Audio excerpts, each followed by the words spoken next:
Good afternoon, YouTube. I'm Chucky2009, and tonight I'm going to give you all a couple simple tips that will hopefully make your welds a whole lot stronger. Alright, so let's take a look at the anatomy of this simple joint. It's just your regular run-of-the-mill fillet weld, 2F horizontal position. But as you can see, I started here and welded this way, and then I paused right when I reached the end of the joint to let this crater fill in with my electrode.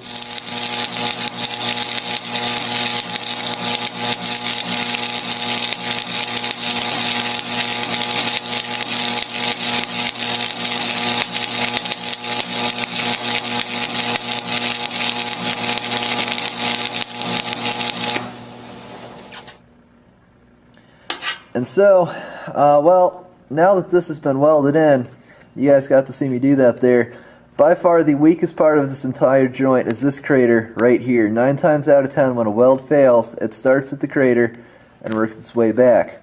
Now, also, let's take a look. Well, that's the weakest part of the weld. Let's take a look at the weakest part of the joint. Right here at the edges. Think about it this way.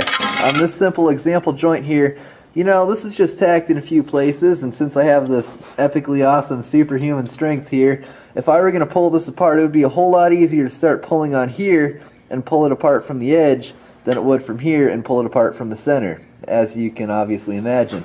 So, the edge of the joint is by far the weakest part of the entire joint.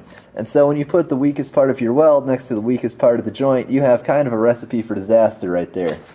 So, a good way to avoid that is to weld half the joint, or in my case the bigger half of the joint, in this general direction, and then the smaller half of the joint in this general direction, and put the welds hopefully in the middle. I kind of didn't make it as far as I wanted to here because I was using a partial electrode. I was running out of electrode, but just for comparison's sake, let's say this is the middle of the joint, and this would be the ideal place to put the crater, because the middle of the joint is without a doubt the strongest part of the entire weld. So just in summary, this is the weak part, this is the middle, it's the strongest part, so you want to put the weakest part of the weld and the strongest part of the joint. So, but that's on just a simple fillet weld. Now let's talk about something a little bit more complicated here. This is, as you can see, me joining some what looks to be about 3x6 tubing, 3x5 maybe, tubing to a little piece of 1/8" plate here, or sheet metal still technically.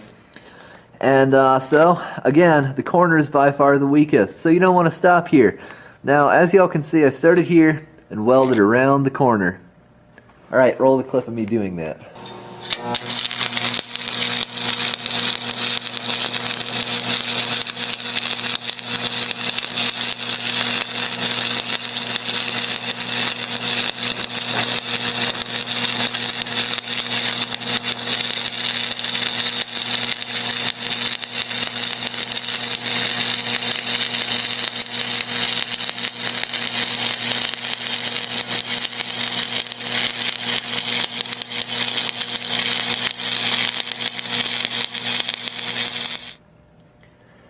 And in doing so, I deposited the crater here, and then I came in from this side,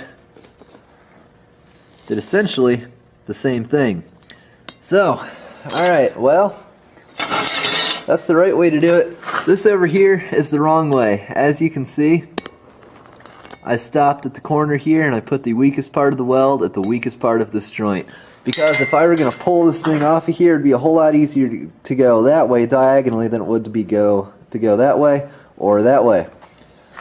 So alright, essentially, don't leave your welds on the corners, weld around corners, and if you have to, if you're doing some kind of a fillet weld or a butt weld, and you can, it's not possible with 70/18. If you're doing vertical, you have to go up. You can't go like halfway up and halfway down. That won't work. So if it's possible, definitely put your craters in the middle of the weld around those corners. Alright, I hope this video has helped y'all. If you enjoyed it, don't forget to rate, comment, and subscribe.